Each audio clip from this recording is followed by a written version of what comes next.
அஸ்ஸலாமு அலைக்கும் வரஹ்மத்துல்லாஹி வரகாத்துஹு. இன்னைக்கு துல்காதா பிற 7 இஸ்லாமிய வரலாறில் இன்றைக்கி நம்ம என்ன பார்க்க போகிறோன்னா, அலி ரஹ்மத்துல்லாஹ் இப்னு ஹுசைன் ரலியல்லாஹு அன்ஹு. அலி ரஹ்மத்துல்லாஹ் இப்னு ஹுசைன் ரலியல்லாஹ் அவர்களுடைய வம்ச பேர் என்ன அப்படின்னு சொன்னால் அபுல் ஹசன். அதாவது ஹுசைன் ரலியோடைய மகன் பேர். ஓகேங்களா, அவங்களுடைய வம்ச பேர் என்ன அபுல் ஹசன் அப்படிங்கிறாகும். புனை பேர் என்ன அப்படின்னு சொன்னால் ஜைனுல் ஆபிதீன் ரஹ்மத்துல்லா என்பதாம். இவர் ஹுசைன் ரலி அவர்களுடைய கடைசி மகனாக இருக்காங்க. இவங்க தாபியை மட்டுமன்று மாறாக நபிகளாரின் குடும்ப ஒளி விளக்காகவும் இருக்கிறாரு. கர்பலாவில் அஹ்லா பைத்தின் ஷஹாரத்துக்கு பிறகு எஞ்சியிருந்த ஆண் வாரிசில் இவங்க மட்டும்தான். இவர் மூலமாக தான் ஹசன் ரலி அல்லாஹ்வின் சந்ததியே உருவானுச்சு. கர்பலா நிகழ்ச்சியின் போது அவங்க தன்னுடைய தந்தையுடன் பயணிக்கலை. ஏன்னா அவங்க ரொம்பவே நோயின் காரணமாக இருந்தனால அவங்க போரில் கலந்துக்க முடியல. அல்லாஹ்வின் பாதையில் பரந்த மனத்தோடு அவங்க என்ன பண்ணுவாங்கன்னா தர்மம் செய்வதில் அவங்க சிறந்து விளங்கியிருக்காங்க. அதே மாதிரி மதினாவில் சுமார் 100 குடும்பங்கள் வரை இவர்களின் தர்மத்தால் தான் வாழ்ந்து வந்திருக்காங்க. ஆனால் அது யார் கொடுத்தா அப்படின்லாம் தெரியாது. ஏன்னா இரவு நேரத்தில் அவங்களோட வீட்டில் வச்சுட்டு போயிடுவாங்க தர்ம பொருளை. அவங்க பார்க்கும்போது அது யார் தந்தானே அந்த மக்களுக்கு தெரியாது. இவங்க இறந்ததுக்கு அப்புறம் தான் அப்போ இவங்க மூலமாக தான் நமக்கு வீட்டில் தர்ம பொருள்லாம் வந்திருக்குன்னு மக்களுக்கே அப்போ தான் புரிஞ்சிச்சு. இப்போ ஹிஜ்ரி 94ஆம் ஆண்டு இவர் மதினாவில் மஃபாத்தாராங்க. ஜன்னத்துல் பக்கி ஹசன் ரலியல்லாஹு அவர்களுக்கு அருகில் நல்லடக்கம் செய்யப்பட்டார்கள். அல்லாஹ்வின் ஆற்றல், பழங்களின் நிறமும் சுவையும் மனமும். இப்போது நம்ம யோசிக்கணும், பூமியில் நிறைய வகையான பழ வகைகள் இந்த மாதிரி நமக்கு கிடைக்கிது. அப்போது ஒவ்வொன்றுடைய நிறமும் சரி, சுவையும் அதோடைய ஸ்மெல் எல்லாமே டிஃப்ரெண்ட்டாக இருக்குது. அது எப்படி இருக்குது? ஏன்னா நம்ம மரத்துடைய வேர் பகுதியில் தோண்டி பார்த்தாலும் அதில் வெறும் மண் மட்டும்தான் இருக்குது. மரக்கிளைகளை வெட்டி பார்த்தாலும் அவற்றின் நிறமோ சுவையோ மனமோ இருப்பதில்லை. ஆனால் மரங்களுக்கு நீர் செலுத்துகிறோம், அதுலேயும் எந்த ஸ்மெல்லோ இல்லை டிஃப்ரெண்ட்டான கலரோ நம்ம ஊற்றுறது கிடையாது. பிறகு எங்கேருந்து இந்த கலரு, அந்த டேஸ்ட்டு, அந்த ஸ்மெல்லாம் வருது, அது எல்லாமே அல்லாஹுடைய மிகப்பெரிய ஆற்றலில் தான் இருக்குது. ஒரு ஃபர்லை பற்றி ஹஜ்ஜின் மாதத்தில் இஹ்ராம் அணிதல். ஹஜ்ஜுடைய இஹ்ராமை ஹஜ்ஜுடைய மாதத்தில் அணிவது தான் சுன்னத்தாகும் என்கிறது அப்துல்லா இப்னு அப்பாஸ் ரலியல்லாஹு அன்ஹு அறிவிக்கிறாங்க. ஒரு சுன்னத்தை பற்றி, அதாவது நப்சராசம் ஜம்சம் தண்ணீரை நின்று கொண்டு தான் அருந்தியதாக இப்னு அப்பாஸ் ரலியல்லாஹு அன்ஹு அறிவிக்கிறாங்க. ஒரு முக்கிய அமலின் சிறப்பு இறைவழியின் வாகனம் அழைத்தல்.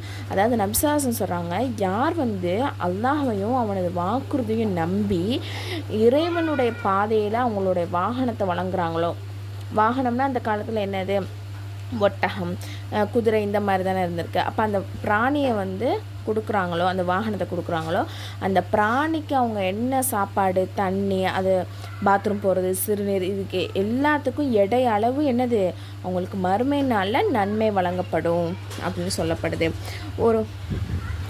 ஒரு பாவத்தை பற்றி லஞ்சம் கொடுப்பதும் வாங்குவதும்.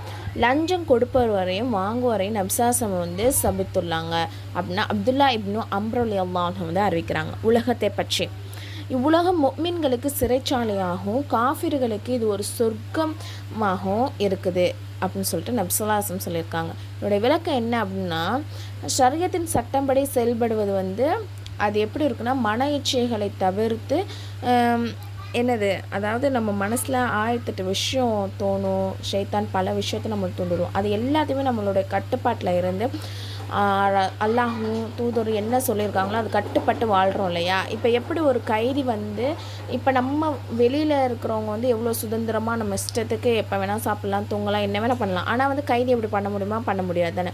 அந்த மாதிரி தான் நமக்கு இந்த உலகம், அதாவது சரியத்துக்கு உட்பட்டு நம்ம வாழ்ந்தோம் அப்படின்னு சொன்னால் நமக்கு மறுமையினால என்னது சொர்க்கம் கிடைக்கும். ஆனால் காஃபிர்களுக்கும் என்னது மன இச்சைகள், அவங்க என்ன நினைக்கிறாங்களோ அதை செஞ்சுட்டே இருப்பாங்க. அப்போ அவங்களுக்கு இந்த சொர்க்கம் இந்த உலகம் அவங்களுக்கு சொர்க்கமாக இருக்குது. ஆனால் நம்ம இந்த உலகத்தில் கட்டுப்பாடோட ரசூலுல்லாஹ் அல்லாஹ் என்ன கட்டளை இட்டிருக்காங்களோ அதன்படி நம்ம செயல்பட்டோம் அப்படின்னா நம்ம மறுமையினால் என்னது சொர்க்கத்தை அடையலாம். அடுத்தது மறுமையை பற்றி, பாவிகளுக்கான நரக நெருப்பு.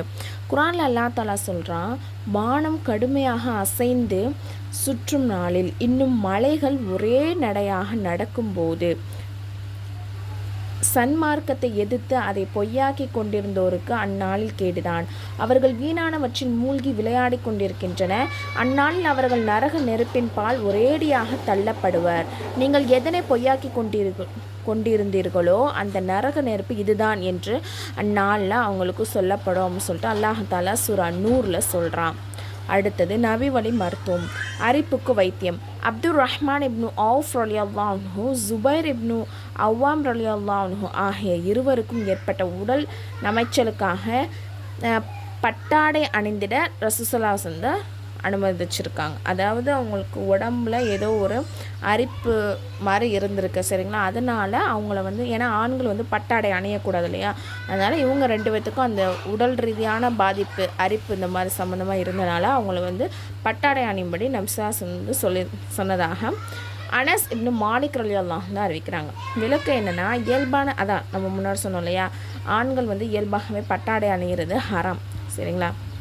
அது ஒரு மருத்துவ ஆலோசனைப்படி அவங்களுக்கு அந்த விதமான துணி அணிஞ்சாதான் அந்த நோய் வந்து போகும் அப்படின்னு சொன்னால் அணிகிறது வந்து விதிவிலக்கு அவங்களுக்கு, ஓகேங்களா? குரானின் அறிவுரை. குரானில் அல்லாஹ் கூறுகிறான், பூமியில் பெருமையாக நடக்க வேண்டாம், ஏனென்றால் நிச்சயமாக நீர் பூமியை பிளந்துவிட முடியாது, மலைகள் உச்சி அளவுக்கு உயர்ந்து விடவும் முடியாது அப்படின்னு சொல்லிட்டு சூரா பனி இஸ்ராயில் அல்லாஹ் சொல்கிறான். இன்ஷா அல்லாஹ் இன்றைக்கி நீங்கள் தெரிஞ்ச விஷயத்த மற்றவங்களுக்கு ஏற்றி வைங்க. அஸ்ஸலாமு அலைக்கும் வரஹ்மத்துல்லாஹி வபரகாத்துஹு.